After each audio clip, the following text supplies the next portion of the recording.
What's going on, Warriors? And welcome back to another episode from Reach One Recovery. I'm your host, Baron, and tonight we're going to be talking about undoubtedly one of the most important topics I'll ever discuss on here on my channel. And that is the 4 ways being in a relation with a narcissist jeopardizes your life. Yes, it's that serious. Jeopardizes your life. Now, we all know we only have one life to live, right? That one life is precious. Every second counts. There are some things in life we can take some risk on, but taking a risk on being in a relation with a narcissist after we've already uncovered that they're a narcissist is not something we should fool with. Now, let me go back. Because I said after we've already uncovered. That's who this video is for. And truthfully, if you're watching the video, you're already at that point. So I'll speak for myself. Before, I was naive. I didn't know anything about narcissism. I didn't know anything about the members of the dark triad. So when I came across one in my life, I fell for everything. Fell for the love bomb. Fell for all gaslighting, blame shifting, manipulative techniques, which led to the devaluation and discard. Matter of fact, I fell for it twice. Hard-headed. But now that I know what it is, there's a danger in me choosing to live that way. See, what I uncovered through my research and through my therapy and just this online community is that there's some unintended consequences towards being in relation with a narcissist. Well, let me rephrase that. Unintended for us, but actually some of that stuff the narcissist planned. They knew what they were going to do from the beginning. They knew it was going to have some dire consequences for us, but when you ain't got no remorse, you ain't got no empathy, and you just going for supply, that's just how they see it. It's a little in poor taste, but that's how a narcissist is.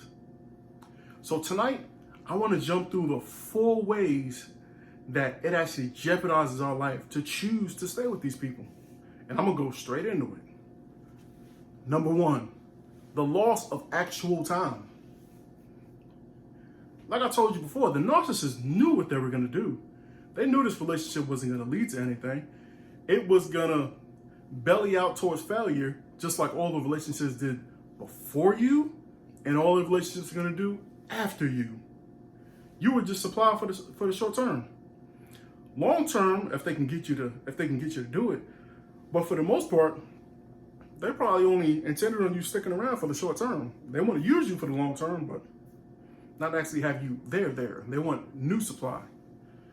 So what ends up happening is whatever amount of time you spent with that narcissist, you'll look back at it as wasted time. You didn't think of it that way when you were with them because they were doing all the future faking and all the reinitiation of the love bomb to make you think, hey, something might actually happen. But now that you're in the tail end and you're getting information like this, the time that you spent with them may not have been all the way bad, but it didn't lead towards anything. And I hate to be harsh, but a portion of that time was wasted. Not all of them, because you're getting this, not all of the time, because you're getting this information here. So you're learning how to better process and how to better move in the future. But that's number 1, the actual waste of time. Number 2 is a compound effect on number 1. So once you realize they were wasting your time, it doesn't matter if it was 2 weeks, 2 years, or 2 decades. You realize they were acting as a placeholder. So somebody good that actually wanted to come into your life and serve the partnership and grow together, they were blocking that. Not only were they blocking that, decisions were made. Decisions to quit jobs or move from different states, move from different countries. And number 2 really hurts after the fact, after the discard, after you learned that what they did was intentional. Everything that they did was intentional. Then you look back and you reminisce on, man, I wonder what could have happened if they weren't there. I wonder what could have happened if I stayed in that career that I gave up for them. Man, I wonder what could have happened if I would have stayed in the same state as my family instead of moving X amount of miles away. Be careful you don't get caught in that rumination, but there's definitely a period of time where that hits you, and it hits hard. Now, number 3 is a two-parter. It's the impairment of your life and the actual shortening of your life in some cases. Let's jump on the impairment part first. Now, narcissistic abuse can actually lead to narcissistic abuse syndrome. That's when you've been under so much emotional, mental, and physical abuse for such a long period of time that some of those after effects, such as feeling like you're walking on eggshells, feeling like you're not good enough, second guessing yourself, that it actually embeds itself in your mind to the point to where even if you leave them, you still have that impairment years down the line unless you seek professional help. So that's part of the impairment.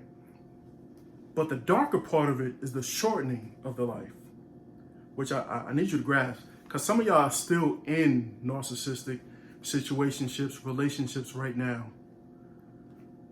So what happens is when you keep undergoing that abuse, that maltreatment, it puts you in your emergency responses, your fight, flight, or freeze.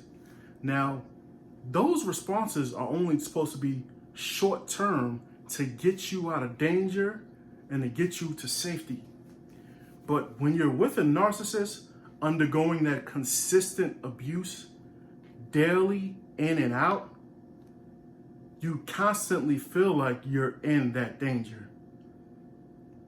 So what's happening is that short-term response system is activated day in and day out. You're putting stress on your body, your mental health, and your emotional health. And your body doesn't know how to respond to it. So essentially, when you keep undergoing this stress, here and in your body, it starts to take a toll on you to where the body will start to break down or attack itself. You'll start getting autoimmune diseases out of nowhere. You'll start getting headaches, muscle cramps from constantly being tense, insomnia.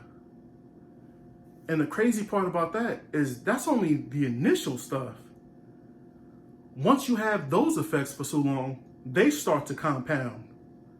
So the insomnia and the headaches will start to lead towards brain fog to where you're not operating at optimal efficiency. So now issues that were at home are transcending to the workplace. So now some of the stuff you were going through at home, you're about to lose your job over. And you can't quite explain it. You can't quite get it to anyone, explain it to anybody else to where you can get the help. So essentially what happens is the compound effects keep building and building and building and building. And as it's building, you're shortening your life expectancy. That's how you hear about people, they dying in like their 40s, late 30s. They dying young because they're going through so much stress over such a long period of time. And then you got some folks that are dying even younger than that. Because what you got to understand is that when you're going through all that constant stress, some people, and they're not bad people, they're not weak people, but they look towards suicide as a way out. And if you don't get them help soon enough, they actually take that plunge. So we're losing young people because of this constant stress and this constant abuse. That's deep and that's heavy, but it has to be addressed and it has to stop. If not by the other person, it needs to stop with you. Now, the fourth topic I want to discuss is only going to be for some of y'all. That's for some of y'all that have children. Now, what I need you to understand is that your children are watching you. I have children myself, so I know how this feels. A lot of times I want to impart on them the best parts of me, but they're watching me. So sometimes, even though I might say something that I want them to do, they'll see the difference in my actual actions, and they'll actually learn through my actions. Pay attention to that. Because when you stay with any type of abuser, any type of toxic person, they're going to learn from your actions. They're going to learn some good stuff, but they're going to learn some negative stuff as well. So if you choose to stay with an abuser, you run the risk of your children looking up at you saying, hey, well, this is what mommy and daddy did. So that must be what love is. The chronic cheating, the lying, the verbal abuse, that must all be incorporated with love. So they'll grow up with that in their mental faculty. And when they go to choose a partner, they're going to choose a partner that A, either does the exact same things that toxic partner did, and since they saw it all throughout their childhood, they'll have an increased tolerance for it. So they'll just take it, and they'll go through the pain until it becomes too much. Or B, they learn to adopt the abusive traits themselves. So they'll run out cheating, they'll run out lying, they'll run out being abusive. And the sad part is, they're not going to understand that it's wrong because mommy and daddy did it. It's going to have to take something life-changing in order for them to change them in their adulthood. But we can catch it now as they're young. I need you to understand that, because for some of you, it's more important for you to make the choice to break free so that your children can see you happy outside of an abusive relationship, a toxic relationship. Because what they'll do then is they'll course correct at that young age, and they'll learn, okay, what was happening was not right. My parent did the right thing, which was to get out, and they'll learn from your actions. I'm speaking from personal experience. I'll give you my personal experience with it. That was the straw that broke the camel's back with me. When my therapist told me my kids are looking at me, I got 2 boys. When she told me my 2 boys are watching me, if I would have decided to stay in that toxic relationship, then they would have adopted, hey, that's what love is, and kept going on. But I made the choice to break it, to break free. And shortly after that happened, I had moved out. I was in a different place. It was my time with the kids. My oldest boy looked at me. He said, you know what, Dad?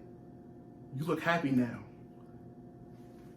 And it almost brought me to tears, because you couldn't tell me I wasn't holding all that back when I was in it. I was trying to make sure they ain't see nothing. They ain't see no emotion from me. I kept it together.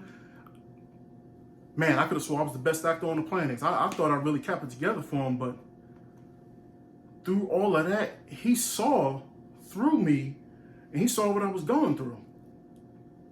So shortly after I broke and discarded myself, he saw the difference, and I could already tell that made a major difference in his life. That was the turning point. And I couldn't be happier that I made that decision. Because like I said, that was the turning point. That wasn't just a turning point for my kids. That's a turning point for the future generations to come. That's going to kickstart the generational blessings that they need in order for my kids, grandkids, and great-grandkids to move forward in a positive direction. So I need y'all to adopt that too. For those of y'all that have kids out there, seriously consider that. So those are the 4 steps. Jump through them again real quick. Number one is the loss of your actual time. Number two is the loss of the potential while you're with that narcissistic partner. Number three is the impairment and the shortening of your actual life. And number four is the generational impact it's going to have for your future, for the lineage of your family. Now, we're not going to stop there, because some of y'all are asking, if the narc knows, how can they do this? And what can we do to combat it? Well, you know where I always go there. So tonight, let's get a little bit of scripture in to answer those questions. Tonight, I want y'all to jump to Proverbs chapter 2, and we're going to read from verses 10 to verse 14. So I'm going to go ahead and jump in and I'll read pretty quick. When wisdom enters your heart and knowledge is pleasant to your soul, discretion will preserve you. Understanding will keep you. To deliver you from the way of evil, from the man who speaks perverse things, from those who leave the paths of uprightness to walk in the ways of darkness, who rejoice in doing evil and delight in the perversities of the wicked. Let's tackle the first question. How could the narc do something like this? Go into 14. So it's going to be two things I want you to, we're going to talk about number 14, about that person rejoicing in evil, taking delight in wickedness. That has no God, that has no religiousness. Even if you're not religious, that has nothing to do with being a good person. So here's what I want you to do. We all know the 10 Commandments. Think of the opposite of the 10 Commandments. That's what they love doing. So when the 10 Commandments tell you not to lie, they take delight in lying. When it tells you not to commit adultery, they rejoice in it. So you think they're going to stop for you? So you think the excuse that they gave you is going to stop you from doing what they rejoice in? What they rejoice in. When it tells you not to covet your neighbor's wife or not to covet your neighbor's goods, you think it's safe? We're not going to go through all 10 commandments because y'all get the picture. They enjoy, that's what they love doing. It's not you. They love doing that stuff. That perverseness, that wickedness. Not only do they love doing it, they love having you as a subject to take all that negativity on. That's an added bonus to it. Okay, so we killed the first one of how they could do something like that. They do it because they love it. Plain and simple. Let's go into the second question you may have had. How do we protect ourselves from it? Well, then you jump back up to verse 10. You got the answer as soon as you started reading. When wisdom enters your heart and knowledge is pleasant to your soul, discretion will preserve you. Discretion, discernment. So when you get this wisdom, when you get this knowledge, you'll be able to tell who you should be dealing with in relation versus who you shouldn't. And that's what's going to preserve you in the long term. It's written right here. It's written right here. That's why channels like this are so important. And that's what led me to create what I'm doing. And even if I'm not giving you everything you need, this community is full of people. This vast community is full of people that can help you. If I'm only giving you a portion, jump to somebody else that comes up in the suggestions. Get as much wisdom and knowledge as you can to increase your discretion and increase your discernment. Because remember what I said, remember step number 4, it's not only just for you, it's for the generations connected to you. And if you don't have kids, it's for the community that relies on you. The best thing I can tell you is keep getting this wisdom. I ain't got to be the source. If you like my content, I appreciate it. I appreciate it if you subscribe. that we can keep having these conversations. But the most important thing is that you keep getting this wisdom. So I'm going to go ahead and cut it there tonight. I want to thank y'all for allowing me to fellowship with you. I love you. And until next time, peace.